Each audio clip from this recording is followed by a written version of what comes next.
그래서 그 환웅께서 어디로 오냐면은 환인 천재께서 삼위와 태백을 보신다는 거죠. 삼위와 태백.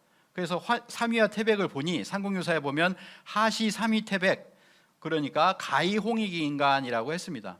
그래서 환인이 아들의 뜻을 알고 내려다보니 삼위산과 태백산이 가히 널리 인간을 이롭게 할 만하다. 어느 곳으로 보낼 것인가 라고 하는 부분인데요, 삼성기 하를 보면 이렇게 나옵니다. 환궁 말기에 안파견 환인께서 삼위산과 태백산을 내려다보시며 이렇게 물으셨다. 7번째 환인이시죠. 두 곳 모두 인간을 널리 이롭게 할 곳이다. 과연 누구를 보내는 것이 좋은가? 오가의 우두머리가 모두 대답하였다. 서자에 환웅이란 인물이 있는데 용기와 어짐과 지혜를 겸비하고 일찍이 홍익인간의 이념으로 세상을 개혁하려는 뜻을 가지고 있으니 그를 동방의 태백산으로 보내 다스리게 하십시오라고 오가의 무리가 건의를 합니다. 이에 환인께서 환웅에게 천부와 인 세 종류를 주시며 이제 인간과 만물이 이제 제자리를 잡아 다 만들어졌으니 그대는 노고를 아끼지 말고 무리 3,000명을 이끌고 가서 새 시대를 열어 가르침을 세우라. 그리고 세상을 신교의 진리로 다스리고 깨우쳐서 이를 만세자손의 큰 규범으로 삼을지어다라고 하는 구체적인 내용은 이 삼성기 하에 나와 있습니다. 그런데 지금도 학계에는 뭐냐면 삼위태백이 어디냐, 이거에 대해서 아직도 뭐 논란 아닌 논란, 뭐 말하고 싶지 않은 그런 부분이 되어 있는 거죠. 그래서 삼위태백, 태백을 산이라고 본다면 삼위태백, 삼위산이다 뭐 이런 식으로 얘기하기도 하고, 또는 삼위태백을 뒤로 해서 그냥 태백산 하나다 이렇게 얘기하지만 실제로 보면 삼위산도 있고 태백산도 있습니다. 그래서 양자를 별개의 산으로 해석하는 경우가 대부분인데, 그러면 삼위는 어디 있냐 이거죠. 고전의 지명이라 파악하기도 한다. 파악하면은 그게 삼위가 정확하게 어디냐면은 지금도 구글에서 검색을 해보면 삼위산은 중국 감숙성에 이렇게 있습니다. 그러면 감숙성으로 보낸 사람은 누구냐? 처음에 두 곳으로 보내게 되는데 태백산으로 환웅천왕을 보내잖아요. 근데 그 삼위로 보내달라고 하는 사람이 있었습니다. 이것은 삼성기 하에 보면 이렇게 나옵니다. 삼국유사에 나오지 않는 부분이죠. 그래서 삼성기 하에 보면 이 당시 기이한 도수를 즐기는 반고라는 자가 있었는데 그가 와서 길을 나누어 가기를 청하여 끝내 허락하였다. 이게 처음에는 허락하지 않으려다가 이에 내자를 쓰니까 끝내 허락하였다.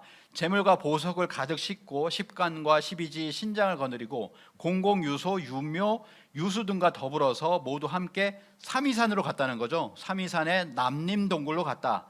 그리고는 임금의 자리에 올랐는데 그가 제견이며 소위 반고가한이다, 반고칸이다 뭐 이렇게 보시면 되겠습니다. 그래서 중국은 지금 반고 창조 신화를 가지고 있죠. 개벽 신화를 가지고 있습니다. 그래서 반고가 몸을 일으키니까 달걀 속에서 이렇게 해서 하늘을 만들고 그리고 땅을 만들어서 하늘과 땅 사이를 벌리는데 18,000년이 걸렸다. 뭐는 이런 이야기를 가지고 있죠. 그렇지만 이 반고를 실제 반고 진인으로 해서 실제 있었던 인물로 기록한 사서들도 이렇게 있다라고 하는 겁니다.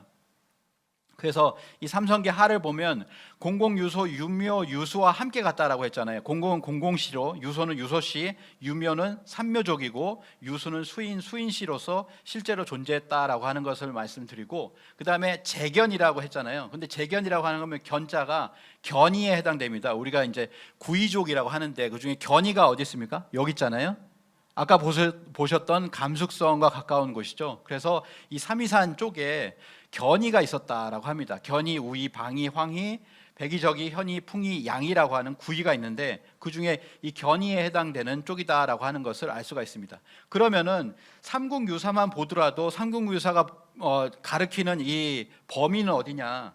바로 뭐냐면 삼위로 보낼까 아니면 태백으로 보낼까라고 하는 거잖아요. 그러니까 뭐냐면 삼위산과 태백산을 견주어서 환인천재가 여기 바이칼에 계셨든지 아니면 이쪽 천산에 계셨든지 간에 그 환인천재가 다스리는 어떤 범위 아니면 그 영역 자체가 이렇게 넓었다라고 하는 거예요. 그래서 삼위로 보낼 것이냐 태백산으로 보낼 것인가 둘 다 홍익인가 할 만한 곳인데 라고 하는 것입니다. 그래서 뭐냐면은 옛적에 환국이 있었는데 오늘은 환국을 얘기하지는 않지만 환국의 범주를 삼국유사도 이야기를 하고 있다라고 하는 거죠. 그래서 이러한 범주를 이야기가 될 수가 있다라고 하는 겁니다. 환국.